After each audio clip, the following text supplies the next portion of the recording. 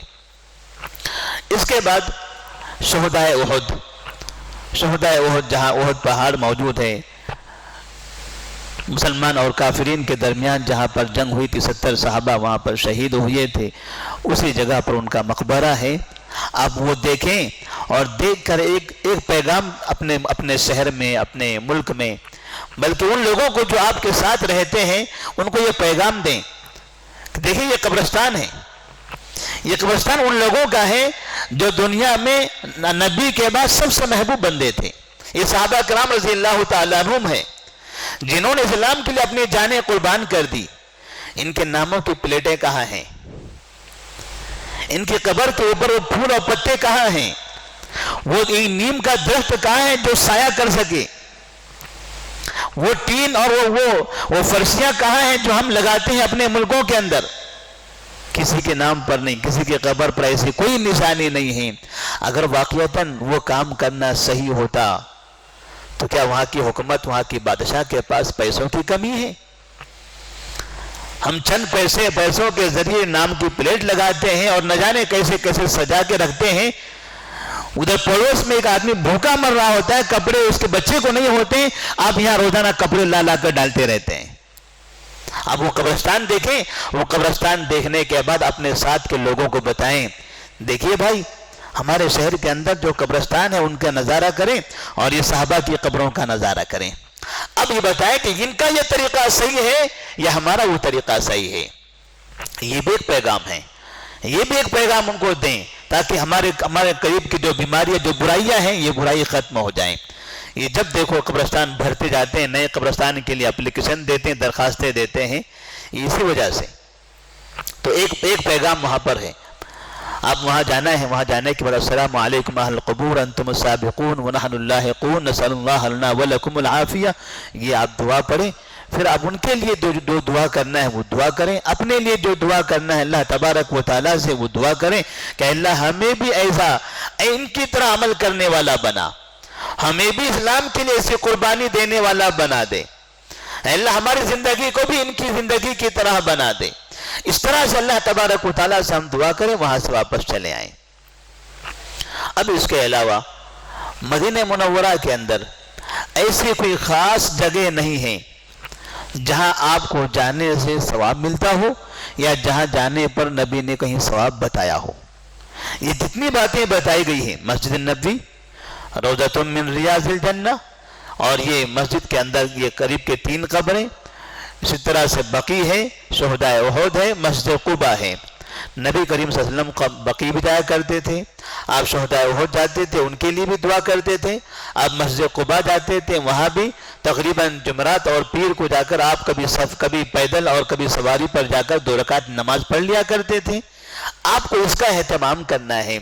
اس کے علاوہ جو الگ الگ جگہ پر لوگ لے کر جاتے ہیں، بس والے ہیں، ٹیکسی والے ہیں، ٹور والے ہیں، وہ لے جانے میں ان کا اپنا ایک فائدہ بھی ہے، وہ فائدہ آپ ان کا کرتے ہیں، وہاں پر پیسہ آپ دیتے ہیں ان کو، وہ آپ کو پورا دن بھر گھماتے ہیں۔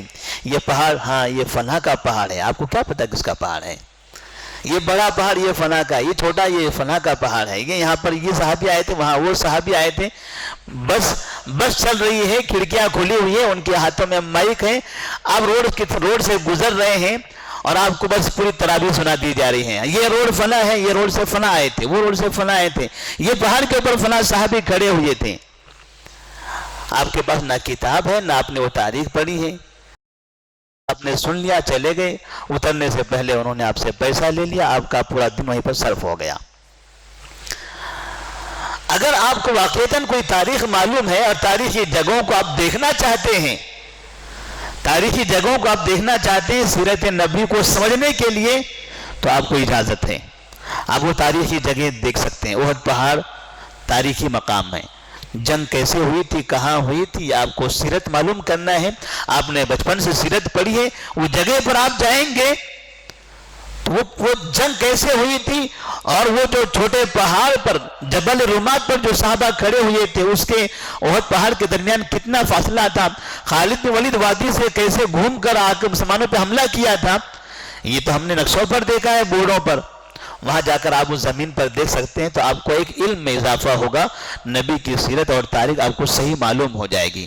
اگر اس نیت سے آپ جا رہے ہیں تاریخی مقامات پر، تو ایسی صورت میں آپ کے لیے جائز ہے، جا سکتے ہیں۔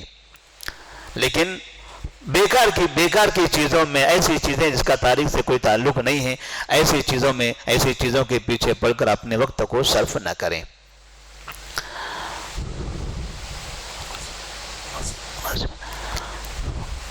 ٹائم کتنا ہو گیا جی؟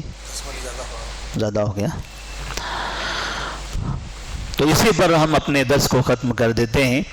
ہم اللہ سے دعا کرتے ہیں کہ اللہ تبارک و تعالی ہمیں جو باتیں بتائی گئی ہیں ان کو سمجھنے کی توفیق عطا فرمائے، اور حج کی کوتاہیوں سے ہم سب کو محفوظ رکھیں۔